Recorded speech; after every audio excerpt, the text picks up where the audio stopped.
Bueno, seguimos con la estructura del recibo de haber. Habíamos dicho que el recibo de haber debe contener el nombre, domicilio, CUI del empleador, nombre y clasificación de la tarea del trabajador y el CUIL, tipo de remuneración, el total de la remuneración en bruto, el importe que se le hace de las deducciones, el importe neto, lugar, fecha de pago y las fechas de ingreso. Bueno, ¿cómo es la estructura del sueldo? Bueno, esta es una de las clasificaciones, es por el convenio de trabajo, el convenio de trabajo colectivo 130/75, le damos la clasificación de vendedor B. Su sueldo básico es de 273.478. Bien, para determinar el sueldo en día, vamos a determinar el mes utilizando el divisor 30, ¿no es cierto? Vamos a tener que tener en cuenta ciertas cosas, donde decimos, por ejemplo, un feriado, por ejemplo, cuando ocurre un feriado nacional, se puede ocurrir trabajarlo o no trabajarlo. Si no se lo trabaja, feriado nacional, el trabajador se va a tener que usar el divisor 25. Ahora, si se lo trabaja, si el trabajador decide trabajar el feriado, se va a usar el divisor 30 y se le va a pagar doble, o sea, se lo paga como un día más. Bueno, acá tenemos el caso, el feriado nacional se lo toma. Entonces, ¿cómo calculamos? Ponemos cantidad 29 días, el básico sería los 273 dividido en 30 por los 29 días. Eso nos da un resultado. Y como ocurre un solo feriado, hacemos el sueldo dividido en el divisor 25, porque si lo hubiera trabajado hubiéramos tenido que poner feriado nacional trabajado, hubiéramos usado el divisor 30 por 2. Bueno, y aquí tenemos sueldo básico, como les digo, feriado no trabajado, feriado trabajado, licencia por enfermedad y celebración, suspensiones, presentismo se le cobra el 0,083% del bruto, la antigüedad es un 1% por cada año de servicio. Si tiene 2 años de antigüedad van a ser un 2% y así. Bueno, a la vez tiene una asignación no remunerativa, a donde tenemos que hacer los descuentos por presentismo, por antigüedad. Tenemos que calcularle también la jubilación, la ley 19030, que es de PAMI, la obra social, la federación, ya lo digo, no me lo acuerdo.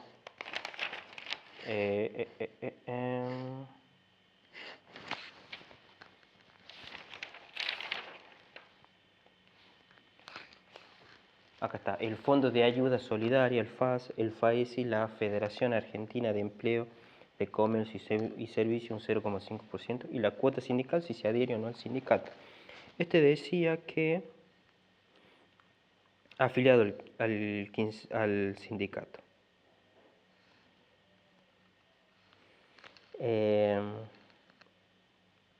Se le hace todos estos descuentos, tanto en los remunerativos como los no remunerativos, hoy en la actualidad. Se hace estos descuentos sobre esto y se lo multiplica acá. Y esto se le hace el descuento sobre la suma de estos dos y se lo descuenta acá. Bueno, depende, como ya habíamos dicho, si utiliza OCK se hace un aporte fijo y se hace los aportes sobre los REM, y OSPRERA solo sobre lo REM. En este caso, obra social OCK. Se le hace el aporte fijo. Bueno, y así sucesivamente. Acá estaba, ¿ves? El FASE, Fondo de Ayuda Solidaria, y el FAESIS, la Federación de Empleo. Bueno, ya habíamos dicho que se puede pagar hasta el cuarto día hábil, los mensualizados y los quincenales, los por semana, se paga hasta los 3 días hábiles. El feriado puede ser trabajado o no trabajado, pueden ocurrir inasistencias justificadas e injustificadas. La justificada debe ser por motivo de enfermedad, por licencia de estudio, que son 2 días por examen, y 10 licencias por año. Licencia por familiar enfermo, accidente por trabajo, licencia por ART, días del gremio, adelantos de sueldo, licencias por LCT. Bueno, acá tenemos de nuevo feriado no trabajado y un feriado trabajado.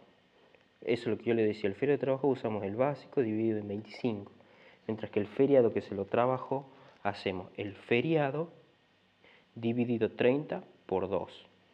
Se tiene que pagar ese feriado por 2 veces. Licencia por enfermedad. Los plazos, ¿no es cierto? Tenemos que, para una persona que tiene antigüedad igual o menor a 5 años sin carga de familia, se le va a dar una licencia de 3 meses. Ahora, si tiene familia, una licencia por 6.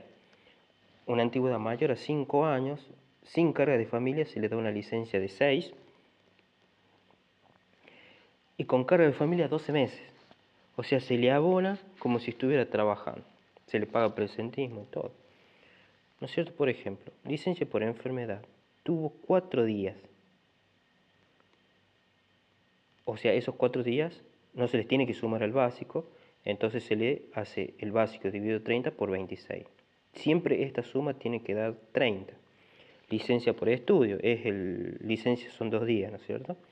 Licencia por 2 días, se le divide aquí en 25 el feriado no trabajado y la licencia por estudio solamente se utiliza divisor 25. Para el otro lado. Faltas injustificadas, falta de días. Entonces, ¿qué pasa? Si se le pagó el presentismo, que es el 8,3%, lo pierde, ya no se le paga. Ahora, creo que un día, si falta un día, no pierde el presentismo, pero si falta 2 días, sí.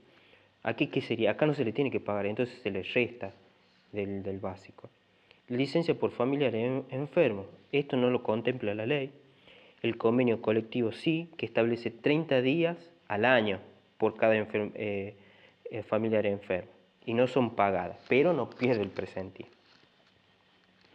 Que aquí sería lo mismo, o sea, 3 días de familiar enfermo, el sueldo se le hace 30 y se le restan los 3 días esos que faltan. Y se utiliza el divisor 30.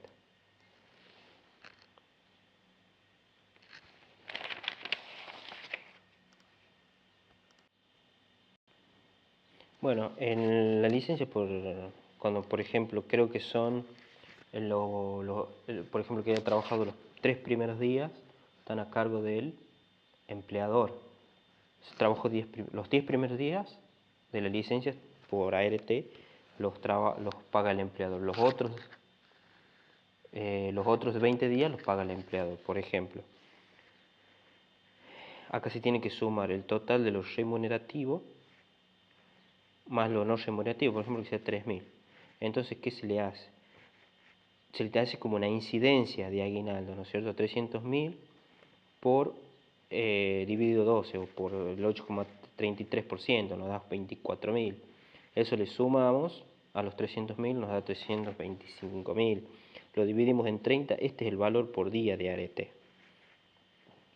Suponiendo que termine ese mes, listo, ART pagó 10.000 pesos por 10, son 200.000 pesos, no sé.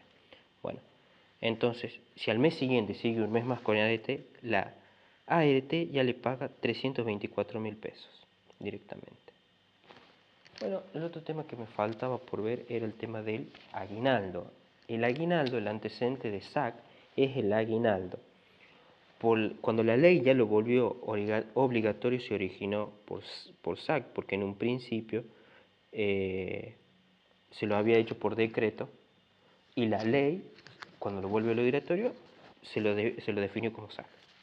Es un sueldo más que corresponde a los trabajadores en relación de dependencia.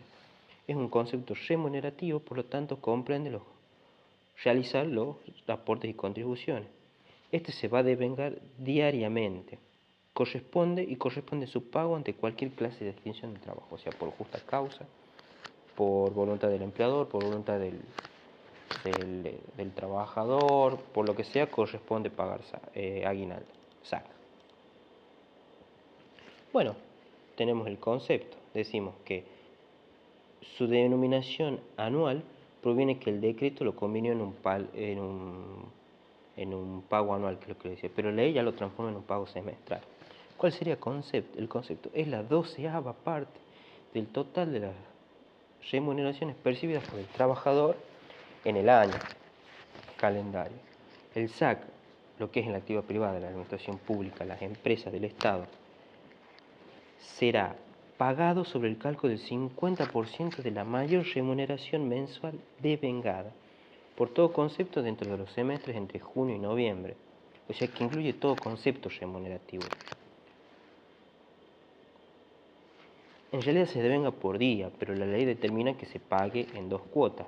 La primera en junio, el 30 de junio, que se puede pagar, como sabemos, hasta el 4.º día hábil del mes siguiente, y el 18 de diciembre, que aquí el empleador, como no terminó el mes, debe estimar más o menos cuánto va a ser el sueldo de diciembre y ahí determinar cuál fue la mayor remuneración mensual devengada.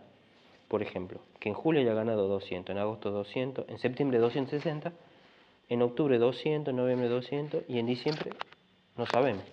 ¿Por qué? Porque el SAC lo tiene que determinar el 18 de diciembre. Bueno, veamos 2 casos. Estimo que en diciembre se va a pagar 200.000 pesos. Entonces, ¿cuál tomo? El sueldo de septiembre, que son 260. 260 dividido por el 50%, al trabajo le corresponde 130 SAC.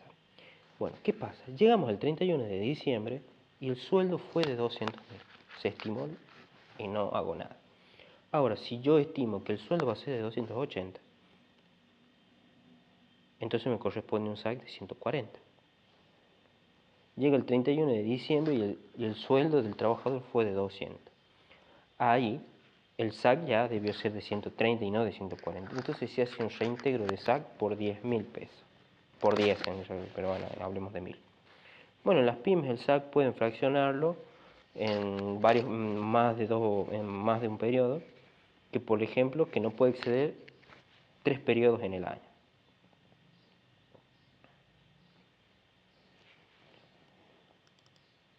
El SAC proporcional puede ser que el trabajador no haya asistido al trabajo en todo, o sea que no trabajó todo el semestre, y dicha inasistencia no va a generar el derecho de cobro a la remuneración por gozar de licencias de maternidad, por faltas injustificadas, por sanciones disciplinarias. Por ejemplo, no se tiene en cuenta lo que es el familiar enfermo, ya habíamos dicho eso. El SAC proporcional será igual a la mitad de la remuneración mensual devengada, y todo concepto que es remunerativo del semestre, dividida por la cantidad de días del semestre, que en nuestro caso es 182,5, por los días trabajados. Ahora, si el sueldo se le divide en 6 meses, se lo va a dividir en la cantidad de meses trabajados. Por ejemplo, un sueldo de 240.000, dividimos por 150 por 50% me da 120, dividido en los días del semestre por los días trabajados. Ahora, si es por meses, se lo hace dividido en 6 por 3 meses. Bien, la otra forma que también puede ser una regla de 3 simple, a donde determino que si hubiera trabajado los 6 meses, serían 120.000, y si hubiera trabajado 3 meses X, o sea, en total le corresponde un SAC de 60.000. ¿En qué momento se debe o en qué momento ocurre esto? Por extinciones del contrato, cualquiera fuera la causa. Cuando el trabajador inicia dentro del semestre, por ejemplo, si inició el 10 de octubre, va a llegar a diciembre y no va a tener el semestre de trabajo completo. La licencia por maternidad, porque recordemos que se da una licencia de 3 meses a donde la mujer no trabajó, sino que se le pagó una asignación familiar. Entonces, como no se generó ese trabajo, se lo calcula sobre 3 meses. Cuando el trabajador se encuentra con ART, hay que recordar que cuando está con ART se le hace una incidencia de aguinaldo. Y cuando tiene inasistencia injustificada, días de sanciones disciplinarias. Hay un caso especial que es la licencia por cuidado de familiar, que ahí no se le paga, pero recordemos que no se prende el presentismo, por lo tanto no se deben tener en cuenta para el cálculo de SAC. Y cuando se incorpora el trabajador, y no tiene un mes completo, o sea, qué sé yo, entró el 10 de junio, ¿qué es lo que se hace? Entró la empresa el 10 de junio, ahí, ¿qué se hace? Se calcula el 50% del mes de junio dividido en 6 meses. ¿No es cierto? Si suponemos que el sueldo de junio fue de 30.000, lo dividimos en el 50%, es 15.000. Dividido en 6 meses, le corresponde un SAC de 2.500 pesos. Protección del salario. El salario se lo tiene que proteger frente al empleador, frente a los acreedores, tanto del empleador como del trabajador, y frente al propio trabajador. Frente al empleador, la ley protege la integridad de la intangibilidad de la remuneración del trabajo del trabajador. Frente al empleador, por medio de distintos recursos legales, donde tiene la finalidad que el trabajador reciba el cobro íntegro y oportuno del salario, o sea, en pago, en tiempo, en plazo y lugar. Frente a los acreedores del empleador, acá se establece un privilegio que es el derecho que la ley da o le concede a un acreedor para ser pagado con preferencia a otro. De modo que el deudor no pueda crear un privilegio ante un acreedor más que a otro. La ley de por sí protege al trabajador frente a percibir sus haberes o créditos laborables, con preferencia sobre otros acreedores. La ley posiciona al trabajador como el acreedor de privilegio especial, general y acreedor quirofárico. Y la norma considera como privilegio especial las remuneraciones debidas al trabajador por 6 meses, por indemnizaciones por accidentes, indemnizaciones por antigüedad, indemnización por falta de preaviso. ¿Y qué dice? Bueno, otros créditos privilegiados serían la mercadería, las materias primas y las maquinarias, propiedades que se encuentran en el concurso. Si son retirados, el trabajador podrá recibir su embargo y este derecho va a conducir a los 6 meses de su retiro. Otro privilegio especial es sobre el edificio o la obra en construcción de propiedad del deudor. Protección frente a los acreedores del trabajador. Bueno, acá si el trabajador tiene deuda y es condenado a sus pagos y no los cancela, su remuneración puede ser embargada hasta cierto límite. Ya habíamos visto en el video anterior que lo que pasa es cuando se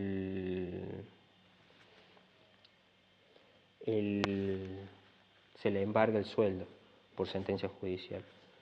Solo se le puede embargar al trabajador un 10% o un 20%. Hasta siempre que no toque el salario mínimo vital y móvil, por ejemplo. Hoy está en 200.000 el salario vital y móvil. Uno que gane 300.000 pesos. Solamente se le va a poder embargar sobre los 100.000 pesos. ¿Qué pasa? ¿El 10% o el 20%? Si supera una remuneración, a ver, ahí me fijo bien porque ahí está. Si no supera 2 salarios mínimos vital y móvil, solo se le va a embargar un 10% de esos 100.000. Ahora, si supera, hasta satisfacer el crédito. Ahora, si supera 2 salarios mínimos vital y móvil, o sea, suponemos que el salario mínimo sea 200.000 pesos y gane 600.000, ahí se le va a embargar el 20%. Y una protección frente al propio trabajador es cuando el trabajador puede pedir adelantos, que no es obligatorio, sino es una facultad, pero se limita la posibilidad de requerir adelantos para proteger la integridad del salario, siempre que no se supere el 50% de la remuneración de un periodo de pago y como porcentaje máximo de reducción o retención es el 20% de la remuneración en dinero de que debe percibir el trabajador.